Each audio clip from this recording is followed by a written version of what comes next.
Morning, everyone. So I just want to draw a parallel with the way the media in particular report on spending plans for Labour and spending plans for the Conservatives. Because you may recall, Labour had this policy of like £27 billion a year green investment spending.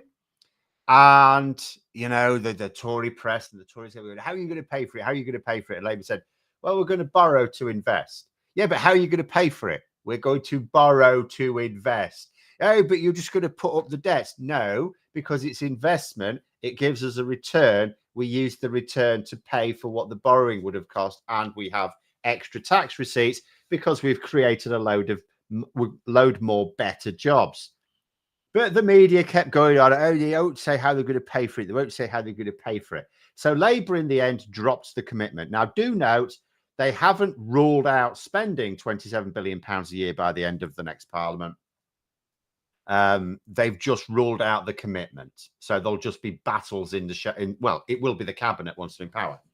However, it's worth noting that Rishi Sunak in the last couple of months has made a couple of spending promises himself, and the media are not asking where the money's coming from that. The big one is £46 billion worth of, it's going to abolish national insurance. Now, they've already cut national insurance twice, and they're thinking about doing it again. And national insurance is also, I'm just going to keep an eye on my microphone because it's a pain. Now, abolishing it altogether, Labour calculate will be about £46 billion. I always say it's Labour's calculation that. I do know there's been an independent calculate. I think independent groups have said it would certainly cost over 40 billion. So we'll use Labour's figure. It's the precise one. £46 billion, certainly over £40 billion a year. And the government haven't said how they'll pay for it. No talk about how they pay for it at all. Starmer asked Sunak directly multiple times in PMQs last week, how are you going to pay for it? Cuts to pensions or raising other taxes? And he wouldn't say. So he wouldn't even rule it out. He wouldn't actually rule out cutting pensions. He wouldn't rule out increasing taxes. And the thing is, how are you going to pay for that? Because you can't, that's a tax cut, right? So you can't say you'll pay for that with borrowing because there's no return on it. And so, but the media are not all over this. It's like Labour had £27 billion worth of investment, which would grant a return. The Tories are talking about £46 billion, and there's crickets in the media. But now there's this latest one. The latest one is the defence boost. Now, Sunak has announced that he's going to raise defence spending to 2.5% of GDP by 2030. Now, there's several things to say to this. The first is, when Labour were last in power, we were spending 2.7% of GDP on defence. So, and now it's 2.3, right? So what Sunak is saying is it's going to take him 6 years, because he's saying by 2030. And in 6 years, oh, this microphone keeps going down. In 6 years, he's going to just cover half the amount they reduced defence spending by. That's all they're doing. We went from 2.7% of GDP under Labour down to 2.3% under the Tories. He's now promising to put it back to 2.5%. That's just halfway. So he could be asked why they're not promising to put it back where it was with Labour. I don't think Labour will go too mad on that, although I think they should mention it because then, they have committed to the 2.5 themselves. Although the Tories keep saying, why don't Labour commit to 2.5? It's like, we did a while ago. They certainly did earlier this month. Like a couple of weeks ago, they committed to it. So, but then the way they've come out with this money as well, the Institute for Fiscal Studies has examined their maths. And do you know what? You'll never believe it. It's a con. Rishi Sunak doesn't have a plan to raise this defence spending at all. What is I'm going to read out to you what the Institute for Fiscal Studies have said. They've said, because like Laura Trott here was promoting it. She said, news, UK set to increase defence spending to 2.5% of GDP by 2030, an increase of 75 billion. So Institute for Fiscal Studies says it's only a £75 billion increase over 6 years, if you assume that spending would otherwise have been frozen in cash terms for 6 years, i.e. only if the government was until today planning to breach its NATO commitments.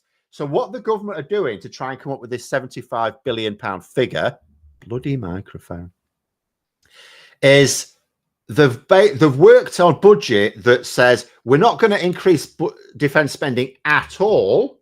We're going to freeze it for 5 years. Then we're going to increase it for the cost of a few billion in that final year, right? And then you think, well, how does that come up to 75 billion extra? It doesn't. It's not there. It's not real. What they're doing is they're doing two things at once. They're first of all sorry, this micro, it's really doing my head in. There's nothing I can do about it. It's software taking it over, and there's no options to change it. What they're doing is two things. First of all, to try and get up to this figure of 2.5%, they're having to freeze defense spending for 5 years so that they can then do it in the final year. But then what they're doing, in order to sort of advertise how much extra money there's going to be for defense, they're then assuming that that's not what they're going to do. So it's someone's just said there, not Laura Trott. We know we'll be in trouble with the maths there. I mean, in reality, none of these ministers do the maths. Yeah, your mic keeps autocorrecting tuned. Sorry, there's really nothing I could do about it. Some software that I have no control over and no options. Get a new mic. It's not the mic. The mic is super. It's absolutely fine for everything. It's the software we're putting it through. It's absolutely fine on everything else. All right.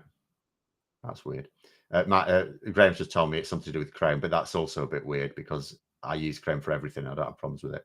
Who knows? But yeah, sorry, I can't do anything. Yeah, we'll try and use something else for next time. Crystal Ball saying that defense spending always needs to increase when Labour comes to power because the Tories consult on new systems but never build them, as well as the fact Labour will have to refill our ordnance stores. I mean, the fact of the matter is defense is actually really important.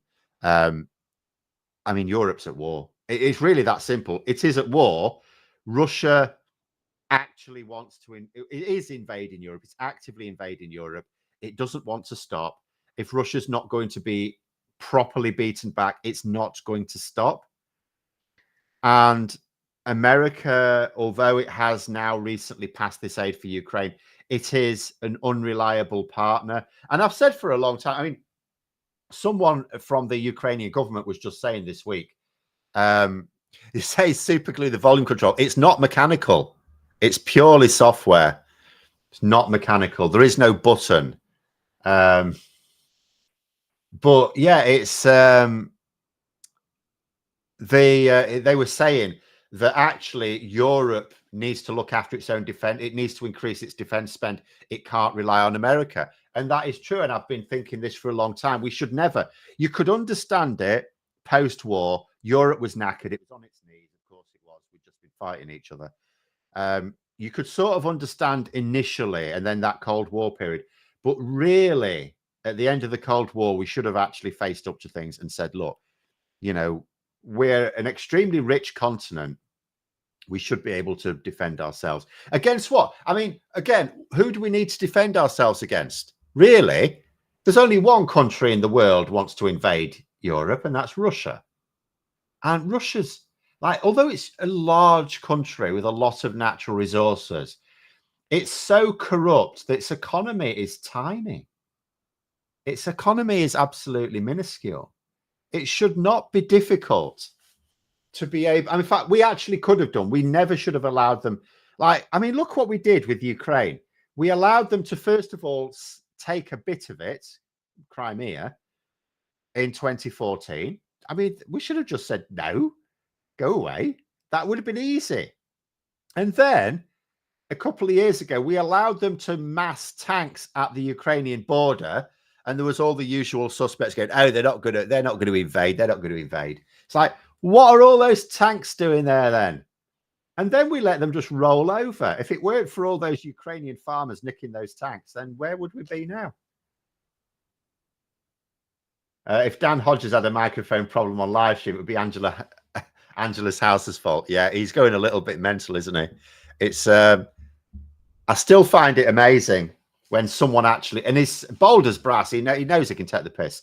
You know, when someone said to him, will you resign if it turns out she's done nothing wrong? And he said no. And then someone else asked him, okay, fair enough, fair enough. Well, will you apologize if it turns out she's done nothing wrong? And he said no. So doesn't even think he has anything to apologize for if it turns out he's been spreading lies for weeks. Am I using Chrome? I am. A disable automatic gain control in Chrome. You say that like I'm just going to click on the options and it'll be in my face. Right now I can't see anything. So, all right, okay. So no, Graham's telling me that won't do anything. But anyway, Ivan's just brought in a point here I was going to raise as well. Latest borrowing figures point to the fact that there should be no more announcements of reckless tax cuts. Well, so yeah, so for those who don't know, the latest borrowing news this week is that borrowing has increased to the tune of over $6.5 billion because basically either the economy didn't grow as much or tax receipts weren't as high as the government were expecting. So effectively, the borrowing has increased by more than was expected. And when you consider that because interest rates have gone up a lot recently, the cost of servicing that borrowing is now way higher, like it's about 3 times higher. So whenever you are overestimating in your budget and it ends up with you having to pay, you know, needing more borrowing, what you're actually doing is massively increasing the cost because we've got to service it. And think about it. Why has this happened? Because they've been cutting taxes when they shouldn't have been. They can't afford these tax cuts. So basically, these tax cuts that have already been implemented this year have been paid for with borrowing. Because if I go back to the defense thing, so I've just gone over how the Institute for Fiscal Studies have called out the con in it, but there's another bit of nonsense in it as well. So Grant Shapps, who is the defense secretary, I'm going to keep fighting it. Grant Shapps, who's the defense secretary, has said that they're going to pay for this £75 billion by cutting 72,000 civil servants. Now, before I go over, there's 2 problems with this. I'll give you a little maths question for the first one. Someone tell me what 75 billion divided by 75,000 is, and put it in the chat while I go over the first major problem with this announcement. We need those civil servants. The Tories keep saying, oh, but we've got more civil servants than we have in 2015. Yeah, do you know why that is? It's actually down to a couple of things. First of all, David Cameron, George Osborne cut the civil service when they shouldn't have done. But also, why do you think civil servant numbers went up? Because Brexit has given them a load of extra work to do. Brexit creates extra bureaucracy. So if you create extra bureaucracy, then inevitably you need more bureaucrats to deal with it. Yeah, people are just saying a million, it's over 1 million. So Grant Shapps is saying, and he's supposed to be good with spreadsheets as well. Grant Shapps reckons you're going to pay for £75 billion with 72,000 civil servant tax cuts. So he's reckoning. Now, this is over 6 years, but that's over 1 million. So these civil servants must be on at least 200,000 a year. I don't think they're going to get rid of, and that's an average, by the way. There's not many civil servants on 200,000 a year. There's actually a really small number. So he reckons they're going to get rid of 72,000 civil servants, and that'll save 75 billion. It's like, no, mate, not even over 6 years is that going to save you. And also, because they're not actually cutting these civil service numbers yet, it can't be 6 years either. I mean, you're talking about, I mean, when will they do it? But next year, or will it be phased in? So in actual fact, these civil servants would have to be on an average of something like 300,000 a year or something like that. Again, I mean, really, they're not. They're really not. There's a handful of civil servants who are on large salary. It's not. Yeah, it's not. I will just point out, there's a few people thinking it's the government are not promising to spend £75 billion extra a year on defence. £75 billion a year, extra over 6 years. So you'd be talking about that million odd quid per civil servant over 6 years or 5 years, or however long it takes to sack them, right? But it is still, you are still talking about a salary that is greater than those civil servants will be on. So it doesn't make any sense mathematically. So it's all a complete con. Bastard thing. A complete, they're how much is it going to cost to make 72,000 redundant?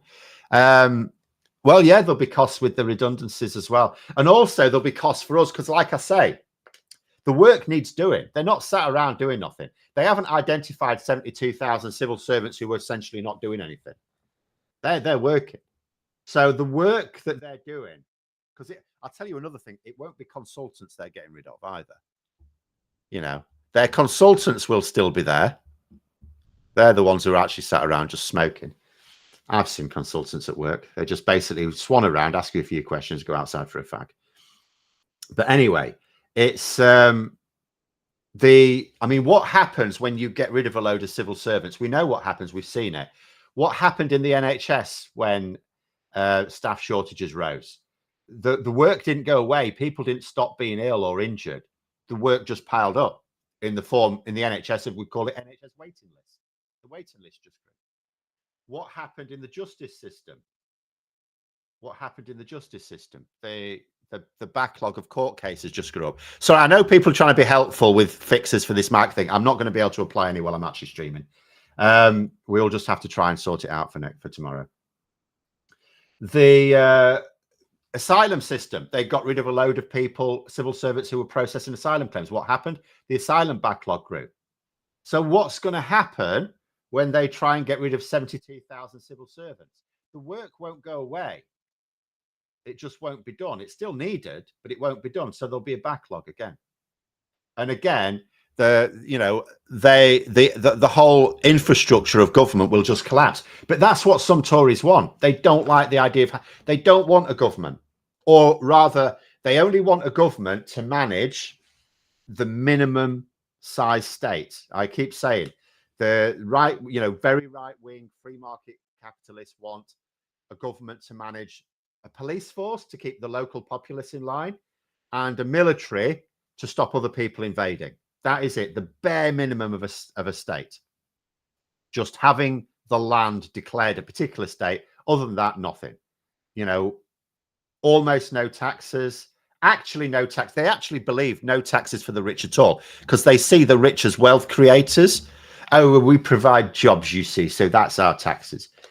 So they don't actually want to pay any taxes at all. They don't want, they want the private sector to provide all the infrastructure, telecommunications, healthcare, roads, transport, everything. And obviously on the transport front, yes, Labour are making their speech about nationalising railway. So they're saying now today that they're going to bring all the railway, as I understand it, all the rail companies at least, under state control by the end of the next parliament. But I'm not sure there's anything particularly new in the speech. Their policies are now fairly established.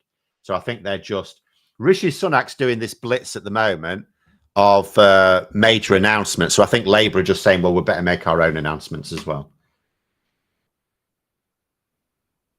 They want to be on top with no expenses under them, a massive gap between have and have not, Dickensian Britain. Worse than Dickensian Britain.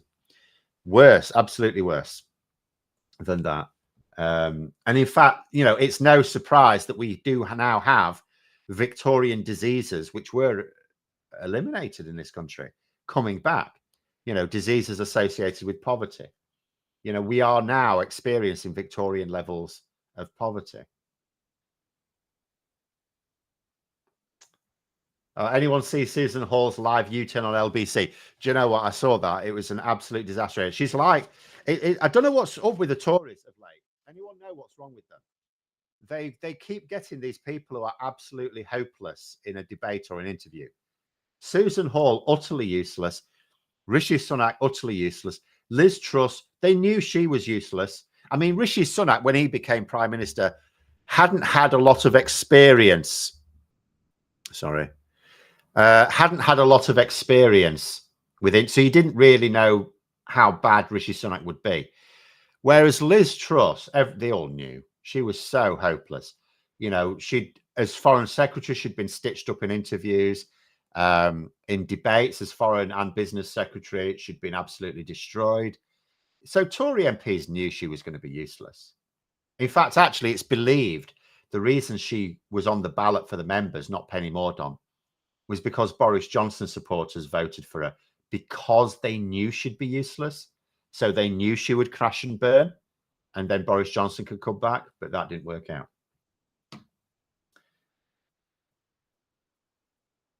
Do I think the government announcements means we're close to the election? I mean, we are, every day we go, obviously we are close to the election, but not necessarily imminent. I don't know. I think it's just because of the local elections, really. Like Rishi Sunak, I think Tory MPs would be mad to oust him at this point, because I think the only way they'll get away with it is if they get someone credible and they do it tidily. I don't think the far right will allow them to do either. I don't think they'll allow them to do either. So all the relatively moderate Tory MPs, and that's a very relative term these days, they would be mad to try and oust Sunak because the far right will completely destroy them. So I think Sunak still fears, you know, I think he thinks if the local and mayoral election results are really bad, I think he fears there could be moves against him. So I think this is all, I think it's a focus on the local elections, not the general election. And the reason I'll say that as well is because I haven't seen any evidence of Sunak with any long-term strategic thinking. Everything with him is short-term. Get to the end of the week, get to the end of the week. Well, the end of next week is going to be very interesting. Going to be very interesting. Hall looks like she'll be playing the drums on Shooting Stars. Oh, I remember that. Michael saying, I think the local elections will force the general election. Very possibly. It's interesting to note, because at the same time, what the Tories do, now that they've committed themselves to this Rwanda plan, you know, you would think they want a plane in the air before they call the election, or at least before the election takes place. Johnny Cophead, £5 super chat. Stop playing with the mag, it's not helping. Also, 90s. All right, I'll stop playing. I'll leave it alone. 19th century diseases. Jacob Rees-Mogg must be delighted. He's absolutely delighted. He's only not, the only reason he's not delighted is because we still have some laws and regulations in place. He wanted them all gone, all of them, and he hasn't got them all. You know, remember the retained EU law bill was his. He was just going to abolish all of these laws on using the justification, oh, they're EU laws, really. He said, no, they're not. They're British laws. But it was just, and he would like to get rid of others as well. Remember, all of this is, Brexit was just the first step to what they wanted, which was a completely unregulated pirate haven of a country. Sarah saying, must add, by the way, if you're doing postal vote, make sure to adjust the fold of the ballot paper so it shows through the envelope. It's purposefully folded incorrectly, so you spoil the paper. There you go. Oh, but yes, if you are, I will just point out, do make sure if you're going to vote next week, whatever ID, and you're going to vote in person, whatever ID you have, I know you can't with your passport if that's what you're going to use, but if you have got a passport, make sure you've kept it somewhere where you will definitely take it. But if it's something like a driving license or other sort of photo ID card, and make sure first of all that it is right and valid. Just make sure you're carrying it around with you. I mean, I naturally do anyway. Every time I go out, I take my wallet with me, my driving license in my wallet, so I naturally always have it. But just get in the habits, you don't forget. Because they are, I mean, we are going to end up with a load of people turned away. We did last year, we will this year. It's absolutely disgusting. But there we go. Yeah, Phil saying there, Ryanair have offered to do the Rwanda flights. Ryanair are a little bit balmy. I sometimes quite like their lunacy and sometimes not so much. That would sound weird to me if Ryanair have promised to do that, because there's several problems facing any airline that agrees to do it. First of all, reputational damage. Now, I'm not an expert on airlines. Do Ryanair think that because they're so cheap and because they get away with screwing over their customers anyway, that they can, because the only people that use them are the ones who can't afford to be too choosy, do they think that the reputational damage won't hurt them? And even if that's the case, how do they know they're not going to be opening themselves up to prosecution by international courts for facilitating illegal behavior? In fact, Michael, just a couple of super chats. Michael Warner, £2 super chat, thank you. Or they want the general election before the plane to blame Labour. I think at the moment they are wanting the plane in the air. And Real Phil, £5. I'm the Real Phil. £5 super chat, thank you. Says, can illegal flights fly through other nations' airspace? Well, right at the start, I wondered this. I wondered if, for example, European countries would even allow the planes to fly through their airspace.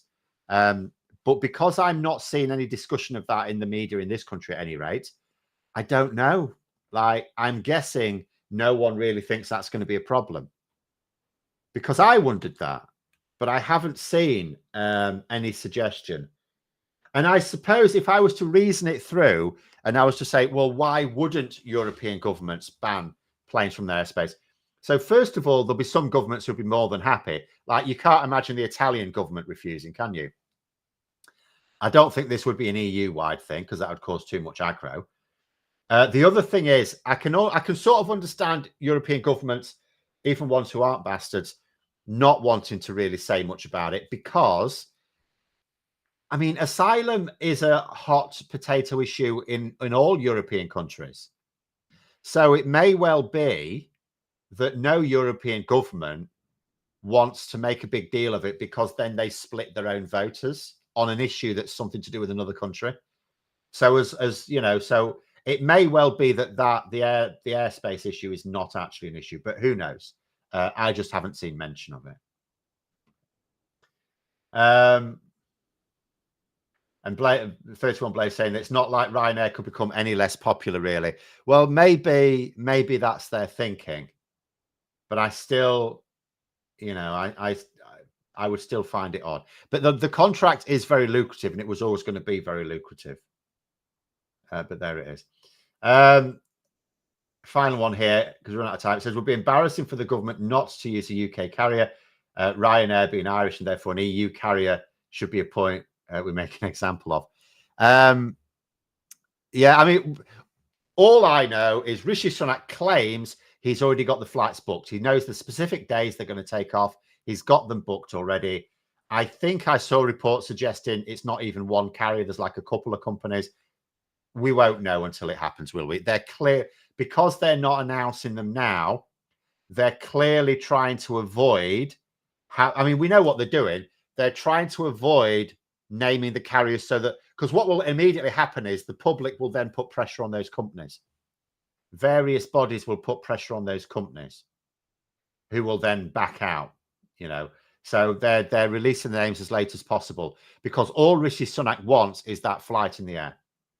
That's all he wants. Katrina saying, don't think Ryanair planes have sufficient range to do it. Okay, I mean, I have no idea, in all honesty. But it could be argued quite a lot of planes may not have the range if indeed European countries did stop them flying over their airspace, because you'd have to go around.